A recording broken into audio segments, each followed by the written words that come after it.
Di sebuah desa kecil di Kabupaten Lawu, hidup seorang pria bernama Adi. Sehari-harinya, Adi bekerja sebagai tukang kayu, mengukir dan membentuk kayu dengan keterampilan tangan yang jarang dimiliki oleh orang lain.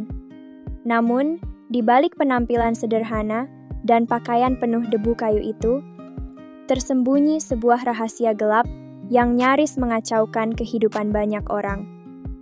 Adi, pria berusia 38 tahun yang tampak polos dari luar, sebenarnya memiliki ambisi tersembunyi yang sangat jauh dari kemampuannya sebagai tukang kayu. Ketiadaan penampilan glamor dan status sosial yang menonjol membuatnya merasa sulit untuk menarik perhatian wanita. Maka, terbitlah ide brilian sebagai seorang polisi untuk menggoda wanita-wanita di sekitar desanya. Dengan percaya diri yang dipaksakan, Adi memulai aksinya. Ia mengaku sebagai polisi, lengkap dengan seragam yang ia dapat dari pasar loak dan sebuah identitas palsu yang dibuat dengan sembarangan. Banyak wanita yang termakan bujuk rayunya.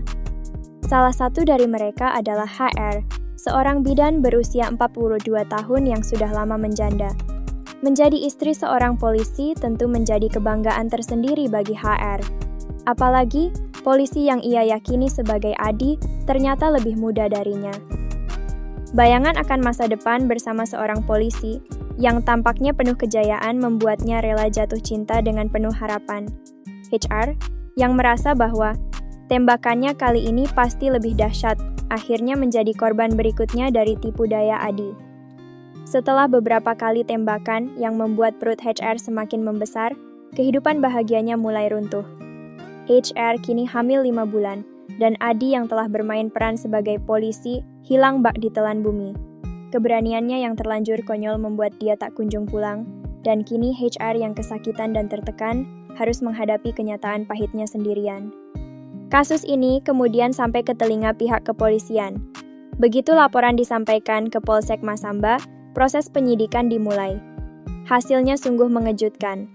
Ternyata Adi hanyalah seorang tukang kayu yang mengaku sebagai polisi.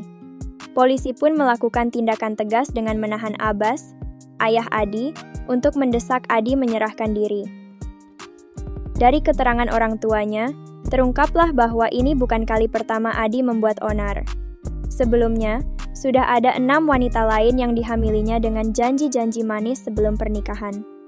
Menurut Kanit Reskrim Polsek Masamba, Ibda Mirwan Herlambang, hubungan antara Adi dan HR dimulai lewat jejaring media sosial.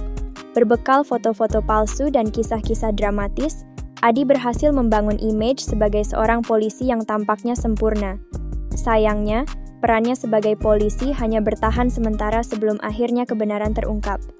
Ketika akhirnya Adi ditangkap, orang-orang di desa dan HR merasa seperti mendapatkan pelajaran berharga tentang bahaya kepercayaan yang diberikan kepada orang asing.